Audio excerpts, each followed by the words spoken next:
Welcome to WKIM Media Network, and I am your host, Marsha Jews, and I'm so excited.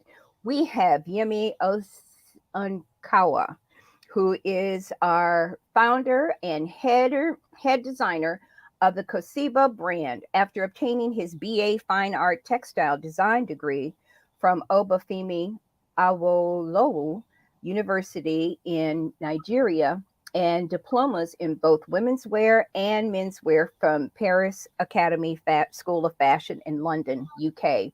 Yemi established Kosibah in London in 1991 and is now based in Brooklyn, New York. He counts among his clients members of the British Parliament, senior staff of the British royal family, daughters of the member of the British House of Lords, members of royal families from Nigeria and Ghana, actresses, singers, and other celebrities. In 91, in London, UK, he specialized in figure enhancing contemporary and elegant bridal and evening gowns, and he now produces custom, bespoke, made to order and ready to wear gowns.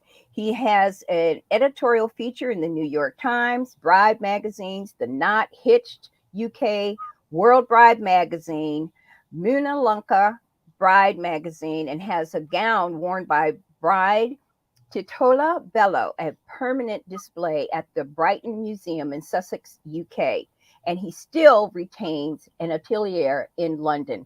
So help me welcome this incredible designer that has been all over the world. And that's just a short version of his background. Hello and welcome. It's an absolute pleasure to be here, Marsha. Thank you so much for inviting me to come on. Well, I want you to tell us about yourself. How did you get started in the arts and design and this type of creativity? First of all, I have to say I'm really, really fortunate with the parents I was blessed with.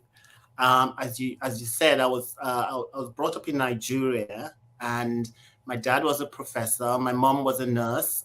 We didn't have a sewing machine in the house or anything like that. But I had a talent for drawing, and specifically drawing figures, human figures. And my parents were very social, and they'd go to weddings, and I'd go with them, and I'd come back and I'd draw the entire bridal train in great detail. And my art teachers spotted that talent, nurtured it, as did my parents. My mom would take it to work, show her friends. So that was the kernel. I mean, at that time, I didn't know what design was. I just could draw. And as I grew older, I realized, ooh, this is a path. And then I learned how to sew. So it started when I was young, and I just had a talent for drawing, which has really helped me now.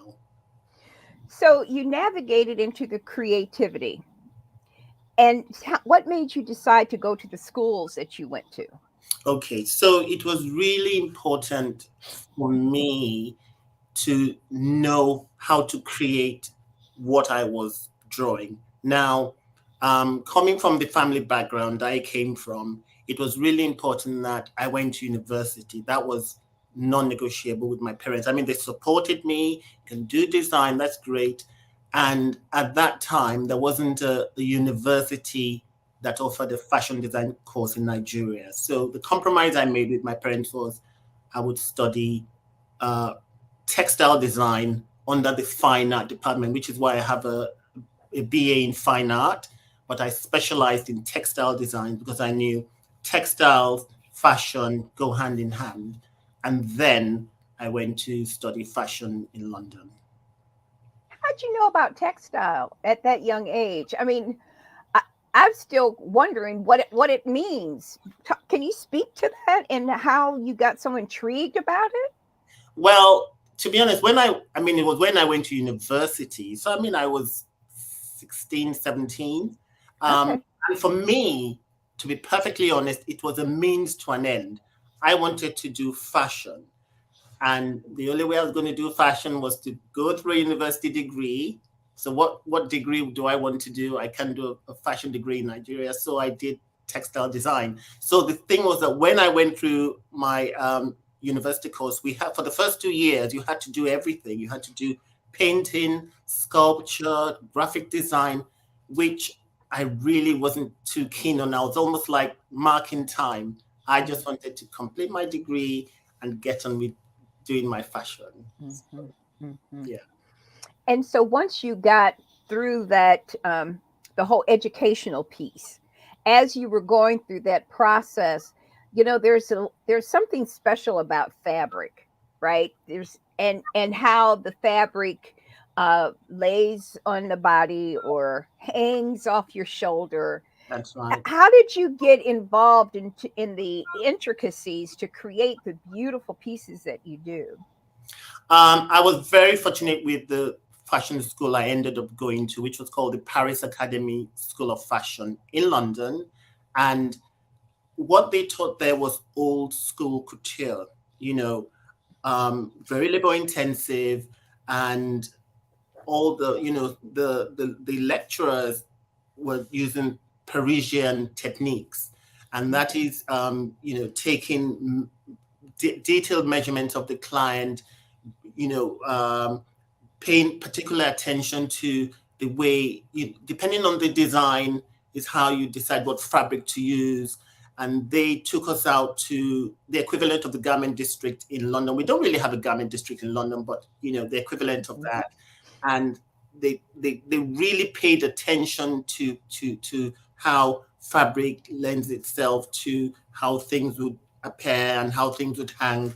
So I was very lucky with the fashion training I got, I have to say. Yeah, Paris is like the mecca for design and fashion, right? Absolutely, absolutely. So, what what occurred to get you into the bridal industry? So that was a move, a huge move. Yes, very good question. Now, when I before I started my business in the UK at that time, the government was very keen on getting people to be self-employed because that was in the early 90s and there was a recession. So, they were just really keen to get people to be self-employed. And they offered a business course over 6 weeks, and they taught marketing, they taught sales, they taught administration, and they really drummed it into us that no matter what business you're in, no matter how talented you are, if you don't run it as a business, Mm. it's not going to survive. And that really stuck in my mind. So when I opened my studio in 1991, as I said, I studied menswear, I studied women's wear. So I did everything because you're worried, you've got to pay your rent, you've got to pay your bills, you take everything in. But very quickly, I realized with the way I was trained, it just made absolutely no business sense to do like casual wear Ah, because the amount of work that goes in, and once you know how to do something, it's for me it's really difficult to cut corners because I know how it should be done. So even if I was going to do casual wear, I would still use the techniques I was trained in doing the prototype. It just made no business sense at all. And my designs lent themselves to elegance, glamour, timeless, classic, beautiful gowns. So a combination of knowing that casual wear would make no business sense, menswear I had no artistic pleasure from doing it, so I knocked that on the head. So in a sort of organic way, um, I ended up doing more bridal wear because clients are psychologically prepared to pay what it will cost to have a custom couture gown made for them, and also evening wear because there's a sort of synergy. What I find out is that if you make a bridal gown for someone that hasn't been to you before, 9 times out of 10, that client is going to come back for evening wear. The same way, if you do evening wear for someone that isn't married, 9 times out of 10, when they do get married, they're going to come to you. So I just found that doing both things made sense business wise, but also it gives me absolute pleasure because I I am able to transform people with my with my gowns. Those gowns are off the hook. So y'all need to go to his website and see some of these pieces. What's also fascinating is body types and how these fabrics, different fabrics. So, I mean, this is Marsh, so it's really a question. Different body sizes, types, are they? Do you have to have a certain body type to comfortably wear certain types of fabric? Well, if you're going to get things off the peg, maybe so. But the great thing about having things made, Mhm. especially if they're made by someone who knows what they are doing and is using couture methods, is just knowing how to prepare the fabric. For example, a fabric that is sort of soft and which show all sorts of lumps and bumps. It can be prepared by having interlinings, having things underneath that don't show on the outside. So one is able to use um, just different interlinings to buttress the fabric, and then what one wouldn't normally be able to wear, you can. The point I'm trying to make is that when you're making something for a particular client, either changing proportions in silhouettes or um, just using couture techniques to work with different fabrics, the options are endless. You just said something that's really interesting, couture techniques. So Yes, there's a specialty with the couture that you don't necessarily get on ready to wear. absolutely. I mean, it's like chalk and cheese, really, and that's why. And Did that's you why say chalk and cheese? yes, it's a difference than chalk and cheese, and that's why there is a price difference. Um, it's, I mean, with couture, the right sense of the word, you are making a garment from scratch for an individual client using their body measurement. So normally, I don't even deal in dress sizes. It's not something I deal with. I deal in individual body measurements of my clients, and what I am trying to do is to ensure I flatter and enhance the person in front of me. So if you're big, if you're thin, I mean, if you're big, I will, you know, snatch you in, create the curves. If you're thin, I can use techniques to give you curves. But at the end of the day, you want to make everybody look and feel the best they can. And I use uh, corsetry, structured bodices, and these are all the things that I learned, with my couture education. I mean, after I left fashion school, I still went on several courses because you must never stand still. You must always leave yourself open to learning. And over the years, just I've just added to my knowledge in terms of Mhm. couture. And I think one of the things about couture is the fabric, depending on the designer, the fabric moves swiftly with your movements Yeah. versus the ready to wear type off the rack. You sometimes you I don't feel like I can move the way I want to move. Well, again, that's because you are you are fitting yourself into a garment or a size that is meant for not just you, it's meant for anybody that claims to be a size 12. But then there really isn't truly, no, not everybody's the same size. So therefore, you're compromising in several places. But when something is made for you and it uses your body measurement and it's properly fitted, and you've gone through the prototype stage whereby you put it on and you realize, okay, there's a little wrinkle here, and the designer is able to fix that. So it's literally almost like being on your in your own skin. Right. That's why it fits the way it fits, because of the way it was made. for you. What are the top three fabrics that you like to work with? Um, you see, it changes, but at the moment, I like tulle. Mhm. Um, I like lace, and I like the sort of lace that have uh, patterns that you can cut into, and then Mm. I actually make my applique. So I get a piece of lace, and I cut into it, and then I create something that is totally new. And I also like a fabric called zibeline, which is quite stiff. It's almost architectural. So if I want to do a structured dress, a structured gown, zibeline is quite great. So I guess I would say tulle, lace, and zibeline. Zibeling. So Yeah, what is zibeling on a dress? What does zibeline. that mean? No, zibeline is it's a type of fabric.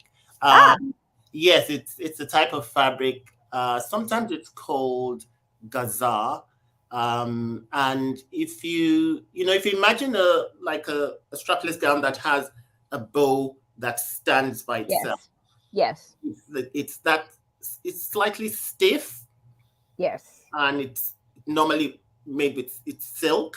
It has a dull sheen. It's dull sheen, very on the matte, so it's not very shiny. It's just a great fabric I like.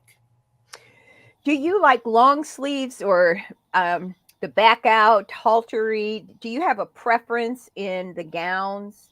Okay, because I am mainly designing for my client. Yes. So to be honest, it's not really what I like. It's what Okay. will suit my client. And I normally have a in-depth discussion.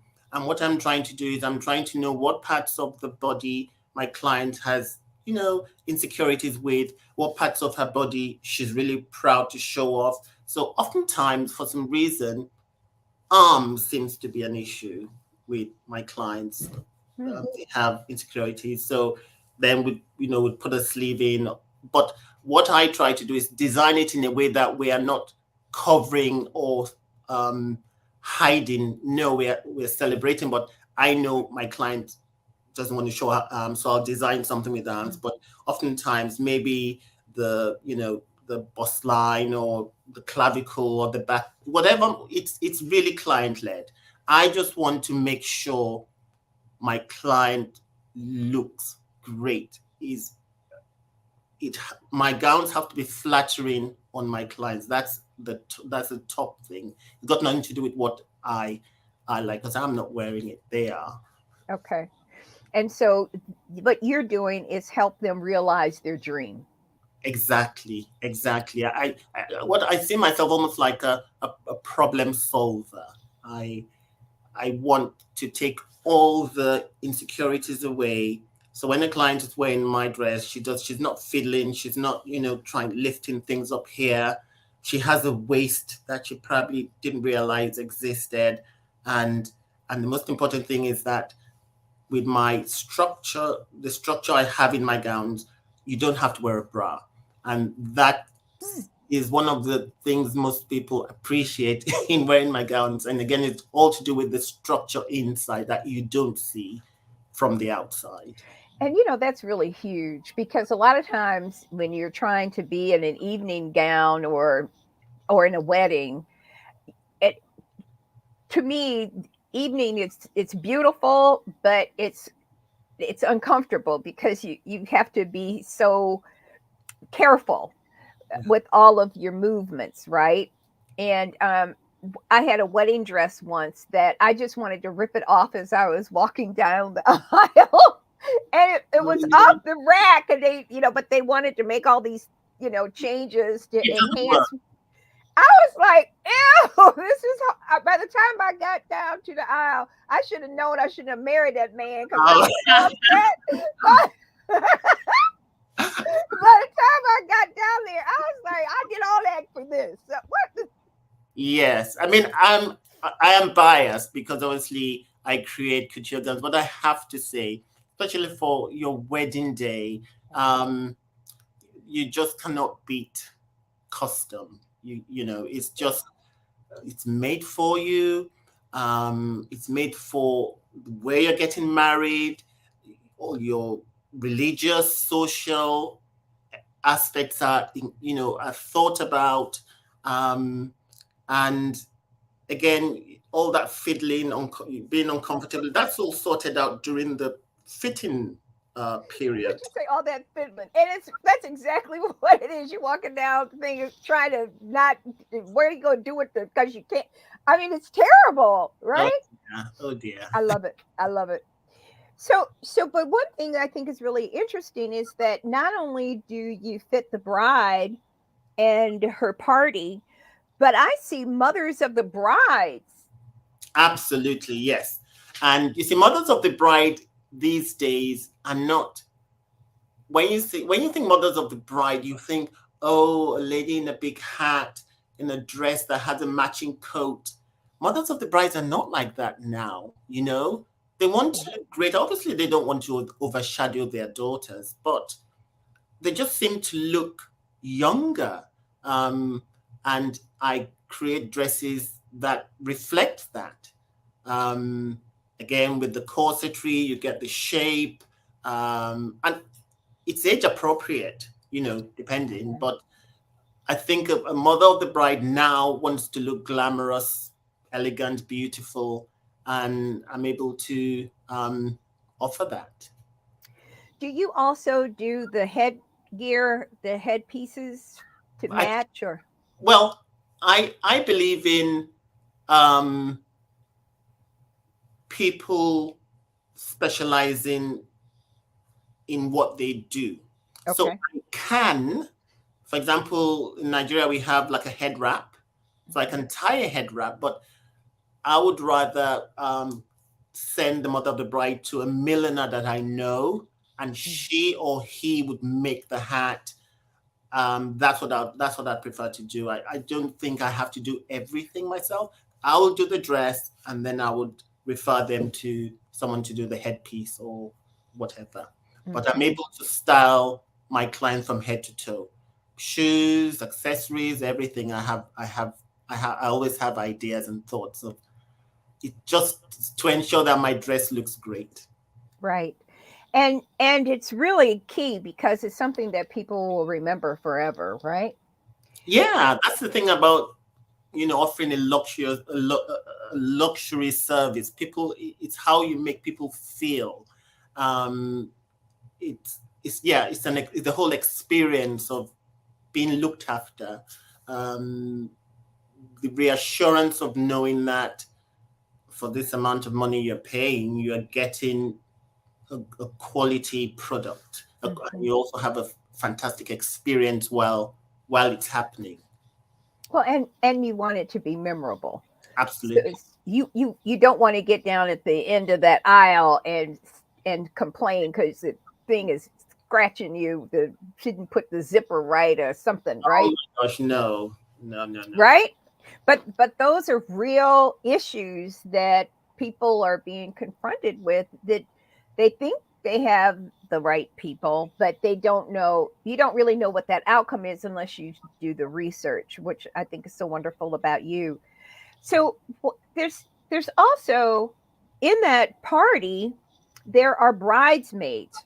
Yeah. So if you, the contract, do you then the contract then becomes everybody that's in the wedding party, or Okay. just the the leadership, or just the special people?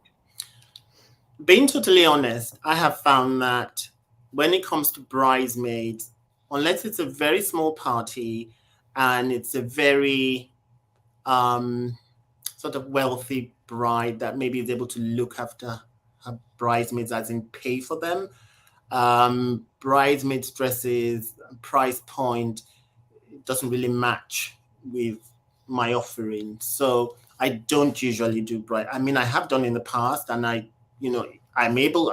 Technically I can, but oftentimes it's just slightly out of the price range of the brides, and that's totally understandable. So I normally end up doing the bride's dress, mother of the bride, sometimes mother of the groom, and if it's maybe a bride that her sisters are her bridesmaids, and the family is paying for the dresses, then obviously they'll pay for the couture dresses. But normally I don't do bridesmaids dresses, but I Okay. can.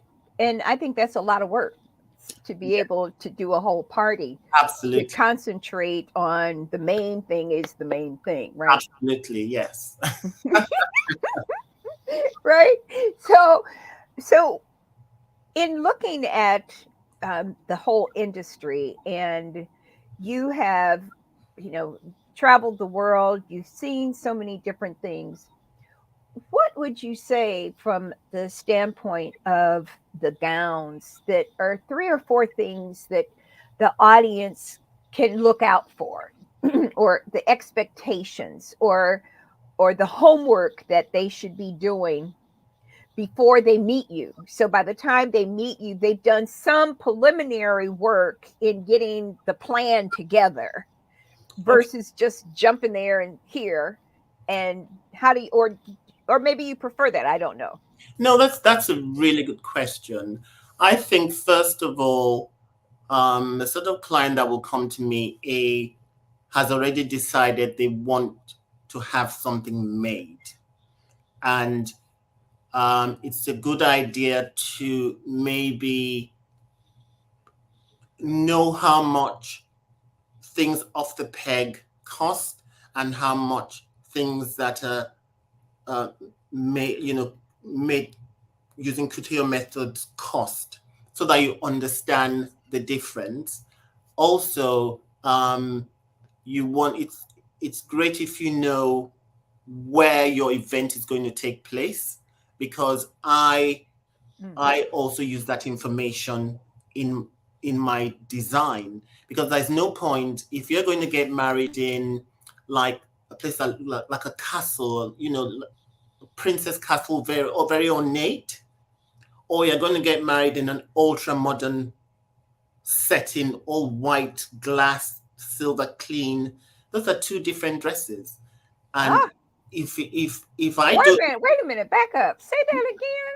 if you're going to get married in a castle, very opulent, rococo, bells and whistles, or you're getting married in a very ultra modern setting, with white drapery, white flowers, ultra modern, you those are two different dresses. You can hardly wear the same dress to both settings, because they call for different things, you know. So for me, so okay, if you're going to get married in a castle, the sort of dress I'm going to make will reflect the opulence, would reflect, you probably have lots more bling. But if you're getting married in an ultra modern setting, you don't want to look like a princess in there. It will be more clean, more architectural, more sculptural. That's my thinking. So I'm just saying that it's good to know where your event is going to take place before you get your dress made, so that it fits the setting. Um, Another important thing is to think of the height of heels you want to wear on your wedding day. That's Mm. really important, because the designers want the hem length is really important. We don't want you tripping over. And if you're going to wear 6-inch heels, or you're going to wear kitten heels that are 2 inches, those are two different hem lengths. So it's really important to think about that, so that all throughout your fitting process, you're going to bring the same heel height to ensure that the dress length is perfect. It's just a little detail, but those are the sort of things you should think about. Um, and and then try things on, so that you know what you like, what suits you, because you might have had this picture in your mind of the sort of dress you're going to wear, and you try it and you realize, oh my gosh, this isn't what I imagined. So it's a good idea to try things on, or you can try it on and be like, yes, this is the sort of dress I want. It just helps to narrow down what you want from your dress, because those are questions I ask. Now, if a bride comes and she has no idea, that's fine, because I'm very good at just helping, but I need to know the background. I look at the figure of my bride, and I'm able to come up with ideas. But it's just a good idea to do the research before coming. Sounds like you're also managing expectations. Well, yes. Right. That's exactly right. But I want to go back to the visual. Yes. Getting married in a castle type place or some big, huge cathedral Yes. versus an outdoor garden, there's an expectation from everything. How you walk through the grass or how you go up the stairs to this cathedral, and if you have to get on your knees versus if and pray before or what, all that has to be. I mean, Yeah. that was a visual for me. Yes, it's really important.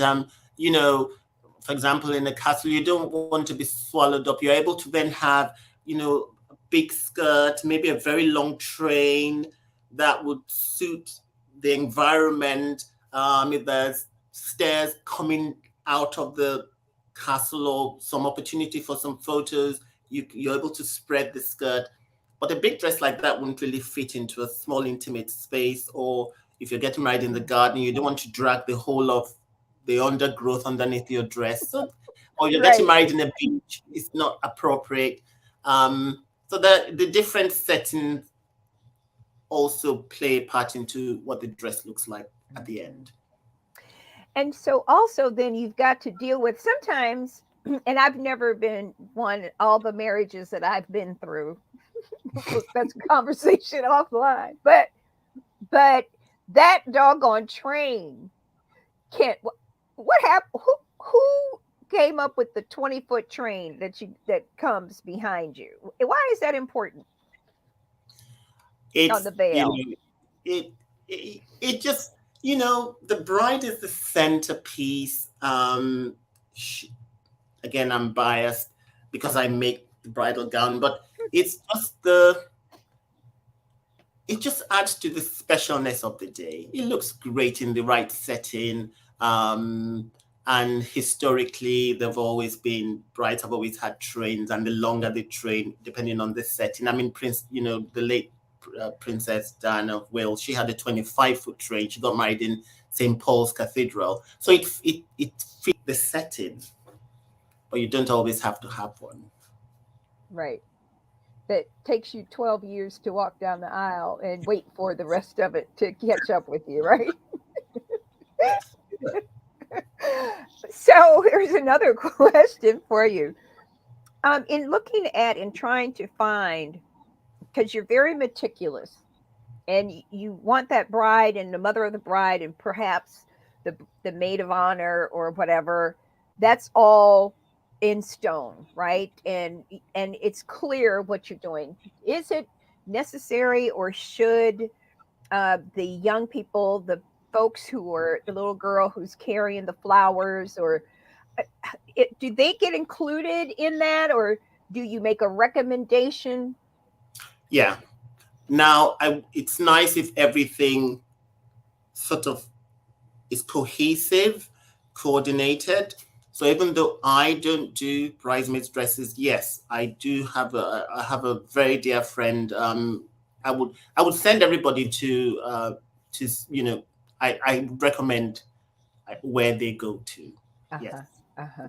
So, and these are alliances that you don't have to think or worry about what they go get, because you already know the quality. Exactly. I know the work, and that's something else. I was hoping I'd get the opportunity to talk about, which is the importance of collaboration, networking, building business relationships.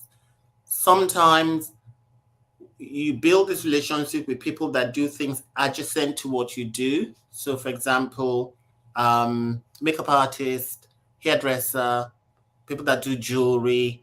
I have I have all these people in my sort of I'm showing my age Rolodex. It's not a Rolodex, but I have all these people that I can refer to my clients, and it actually adds value to the to the service I offer.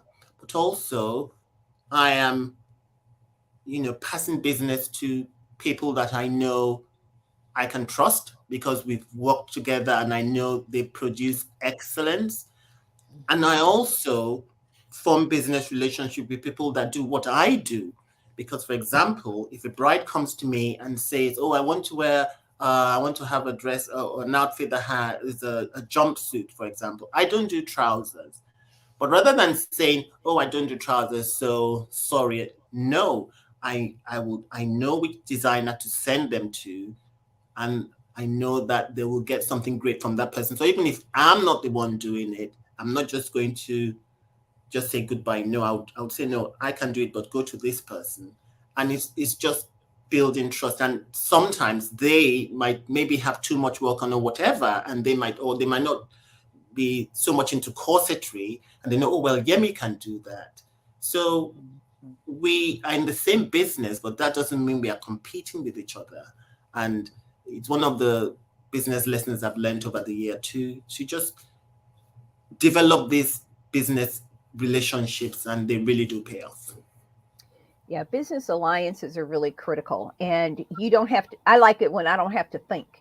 I can just pick up the phone. Hey, I got somebody coming to you, make that happen. And I can keep it moving. I don't have to think about it anymore. It's done. And I already know the outcome is going to Yeah, be as far as what I would want. And, exactly. and that's huge. That's Yeah, huge. it does help. It does help the people you refer to, because for them it's the first time, you know, but and they're maybe slightly nervous. They just want they don't know what to do. So you're able to then, with your experience, and you don't have to worry about this person. Just go here, and they'll look after you. You Hmm. know, it's great. Excuse me. Did you see? This is, I mean, it's a big business now, right? Weddings and I would imagine not only do you do weddings, but I would imagine with all of the balls and fundraisers and all of that, you do ball gowns and. Yes, I do evening wear, special occasion wear, so Mhm. can do anything. So that's a separate division. Is there a different mindset when you start thinking about balls and that type of thing? Because there's at least four a year, if not more, right? A minimum. Yes. So, for example, with bridal wear, the turnaround time is slightly longer than with evening wear, special occasion wear. Normally, it's a slightly shorter time frame, but also the gowns are, they're not as elaborate. You don't really have that much trains unless it's a red carpet event. Uh, but it's just slightly smaller, and it also is reflected in the price point as well. But yeah, I do love doing evening wear because my imagination is able to just explode and go to all sorts of different places. You know. So when you talk about this explosion, what elements are you thinking of when you're talking about that? I mean, your face lit up and there's this great big smile. You were reimagining an experience or a couple of dresses that you had in mind. It really helps me, if I know where the client is going, or what the event is. That helps me to design something that I know um, would suit that environment, would make my clients stand out in a good way, and make people just gasp and like, oh my gosh, wow, isn't doesn't she look amazing? Regardless of body size or anything like that. Okay. That's where I get my my satisfaction from, that I have, that I know that with my client wearing my dress, she's going to look and feel her best at that time. That's what uh, makes me happy. And I think that going to balls and fundraisers and all of that, I think it's just a wonderful experience. And there's nothing greater than to have a beautiful gown and walking past a mirror that might be on a wall, and you get this little glimpse, right? Uh, that is something that is done in your salon, right? That you've created the passion in your product. Yeah. That can you talk about that passion? because you're doing this. This is a labor of love. You have a conversation with somebody, you sketch this out, and then you turn that dream into reality. I mean, absolutely. You know, once I have once I've drawn the design and I know this is what we're going to create, it's the beginning of a fantastic journey for me. You know, discussing the fabric, embellishments, uh, showing it to my client, and that's another thing. I I make sure that the client plays an active part in the choice of fabrics, embellishments, everything. Even if they cannot physically come with me to where I'm going to get it or where it's going to be bought, through video, photographs, they're able to see. And then sometimes if where it's when it's able to occur, they would actually go with me to where we get the fabric from. And then the process of the toile is the prototype I was talking about. Okay. Every dress I do a prototype, and what that helps me to do is to make sure that the pattern I've created is going to fit the client. And there are some things that there are some fitting issues that don't occur, that do not show up until the dress is worn, and then I'm able to fix that. But for the client, they're able to visualize this drawing because it started out as a sketch that doesn't exist, and they're able to, this is what it's like. So there are no surprises. And then we're able to identify any fitting issues. I correct that. Sometimes we have two. So the second one, perfect. So that when they wear the dress, it's great. And the whole process is is what the feedback I get from my clients is that at the end it's like, oh, I'm really going to miss coming. Let's do it again. Right, right, right. Great. And I'm able to. One of the things that give me the greatest joy is when you lift a client into her dress that is corseted, and they look in the mirror and see this hourglass shape they didn't realize they had. And I'm saying, look, you have always had it. I just brought it out. Ah, Yes, and again, everything is sitting within the dress. They're not wearing a bra, so maybe sometimes I'm able to have a back that is slightly lower than they would wear. Again, because they are not depending on undergarments. It's the dress gives them that the support. It just it just makes everything worthwhile because I love that though. I need to interrupt you right here because I just had that experience with you. So, and having it everything built inside the garment is really wonderful because sometimes those bras don't fit right. They don't hold up the front the way it's supposed to. And if you wait to the last minute and you're not with your designer, you don't know how that's going to look after, because you've changed the whole texture or the design of the dress by putting on the wrong bra.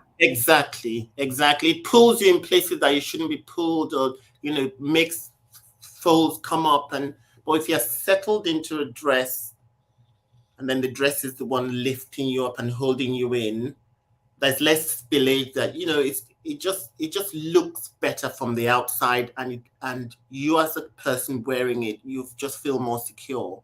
Um, and that's one of the benefits of custom made gowns, especially if they've got corsetry or structured bodices within. But as the designer, right, you are looking at the body type without anything, just her underwear, right? And so you're seeing the body shape.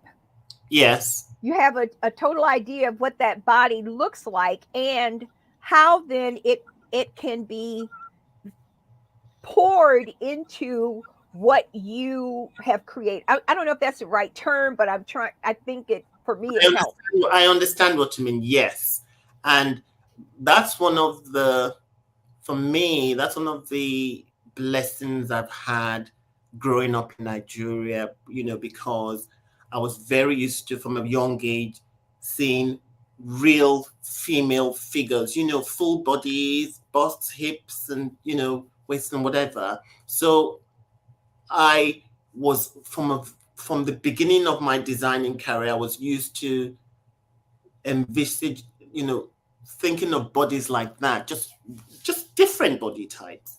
And Yeah. because I've been doing individual dresses for different people over a period of going on 32 years, Wow.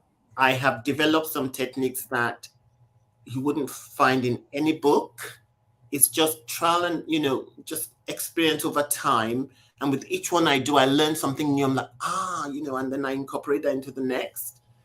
But what that has enabled me to do is to be able to, like, almost read a figure and see how I can just enhance the figure, you know? Hmm.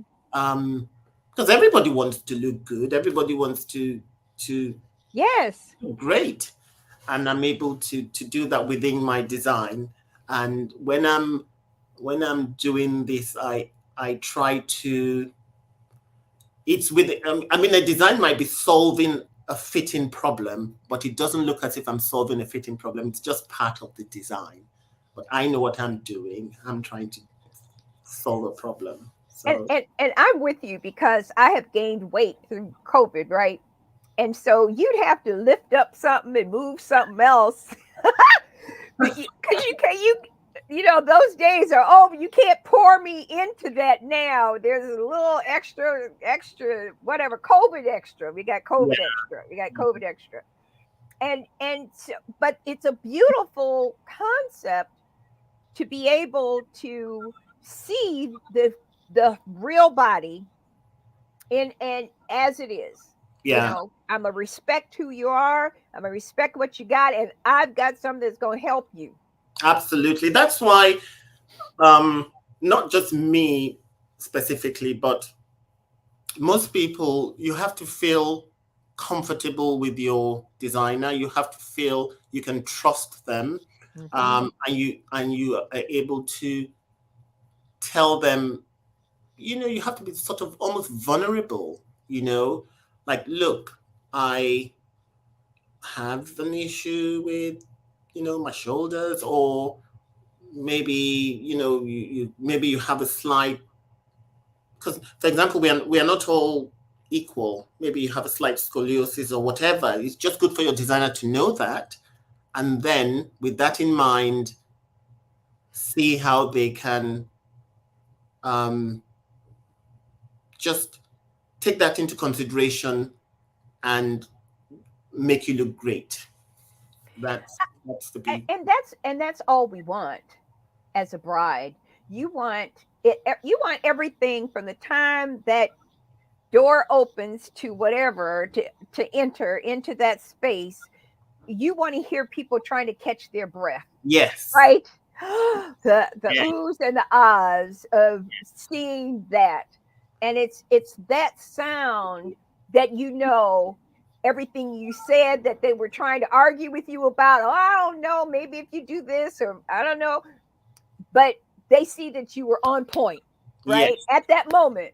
Absolutely. And because one of the services I offer is my white glove service, where I actually go to Ah, dress the brides. Because, for example, if you look through a lot, like my website or my Instagram, oftentimes you'd see me with my brides because I go to dress them, and I also attend the weddings, and I have the amount of times I've heard, as you said, gasps when the bride walks in. In fact, I've had places where people applauded, and you're not really. This was like a church. You're not really meant to applaud, but of course, right. it's like, yeah, that's something I did, and again, it just makes the whole blood, sweat, and tears, and the whole effort that goes into creating it. It just makes it so worthwhile, Yes. and the bride just feels, ah, I feel wonderful, and that's what you want it. That's how you want it to be. You want them to feel, yes, I look fantastic, and everybody's looking at me, and I feel great. It's just wonderful that I'm able to do that. and I love it. And I can tell it because you are so passionate about it, and I can see you visualizing some of those brides in the dresses that you've created. Yeah. So we only have, I can't believe it, we only have 10 minutes left. Oh wow, where did the time go? We just been talking about all that you do. I'm loving this. So what's next for you? Well, I have one of the things I really plan to do is to write a book. Aha! 'Cause I I have love it. been in business for coming on 32 years. As I said, I've worked with different body types. I've created lots of. So I am just at the moment trying to decide what the book would be, but definitely a book's in the working. But I've been doing some speaking engagements, and it's something I'm going to lean into doing. I've also been designing for other brands. Now, I started because I could draw. So I'm able to now offer a service where I just design, as in I illustrate the ideas, and I also do they're called technical flat. So imagine you have a pretty drawing of a dress, but you also want to know this is where the dart is going to be, this is where the buttons are going to be. So there are two different types of sketches, Ah, and I've been doing that's also something I do to in either independent designers or people that want to have a fashion line but don't want to necessarily design the line themselves. I'm able to do that because I've got tons and tons of ideas in my head. And once I design them, it's theirs. My name is not on it. I'm just designing it for them, and obviously they pay a fee. And those are the things that are in the pipeline. I'm just creating more gorgeous dresses for my clients. well, I didn't even think about this. So you're going to have to come back. I'd love to, You're Marsha. going to have to come back, and when you come back, you're going to have to bring some pictures. And I posted your website for people to get it, and I'll add that into our newsletter. But Thank you. I'm so grateful to have you here and to learn all about what you do. It's so wonderful. I'm very excited about your work. I'm very excited about how you approach it. That it's not just flippantly. You put your heart and your soul and your mind, so you're really concentrated on the development of it to the highest level. I do try, Marsha. That's true, and I'm really I'm honored you asked me on, and it's been wonderful. And yes, I'm really happy to share what I do with your audience. And if I could sort of plug my Instagram, because Please do everything, whatever you want to do, and I'll type up while you're doing it. Yemi Kosibah. So my first name and my brand name, and I'm on Pinterest, I'm on Twitter, but Instagram is where I'm able to show my work in real time because my website, you can only update it that much, and I also have a blog I have a blog on my website which people can go and see, but also my Instagram Yemi Kosibah. Okay. So Yeah. I have Kosibah.com, https backslash backslash dot com. Yes. Okay. And And my, I'll keep we'll talk later, but I know that what I want to be able to do is keep in touch with you, and we can always think of the newsletter as just an opportunity to try something new, or if you want to just share it and say, I got a couple ideas, I want to test it, or whatever you want to do, just oh, know that wonderful. I'm Thank you. open. I'm open to a partnership, but that you can just drop it in. So Fantastic. Thank you, Marsha. and you're welcome to come back and have a discussion whenever you get good and ready. I'd love to. Thank you so much. It's been absolutely wonderful. Thank you so much for having me. Thank you. And I'm excited that you took the time to spend with me because you have a bazillion other things that you could be doing, but also just to learn about the in depth work that you do and why you have rave reviews everywhere on all of your platforms. Thank you so much. I mean, it helps that I love what I do. I pinch myself every day. I'm just so lucky, you know. Yeah, I love what I do. And I have a friend of mine on here who he's so funny. He says, "Order my wedding dress now." So I got to find a man first. Thank you so Thank much. you, Marsha. Thank you so much for having me. Okay, God bless you. And hope to see you soon. I need to get up to New York. Haven't been up in a while. Be nice. We'll All go. right. Thank Take you. care. Ladies and gentlemen, thank you for sitting with us. I'm telling you, this has been an incredible, incredible interview. And Yemi is amazing. So keep in mind, we have all of the information and we'll keep his information in our newsletter. You get married, if you're getting married or you know somebody getting married, they need to have it created by Yemi, nobody else. Because you are, we know that he's doing all the particulars and it's nonstop. Thank you, sir. Thank you. And this is Marcia Jews. We'll see you this time next week. We've got lots coming. We have a couple of new shows that are going to be on the platform. And so we'll be able to have those discussions soon. Thank you so much. And we'll see you on the other side.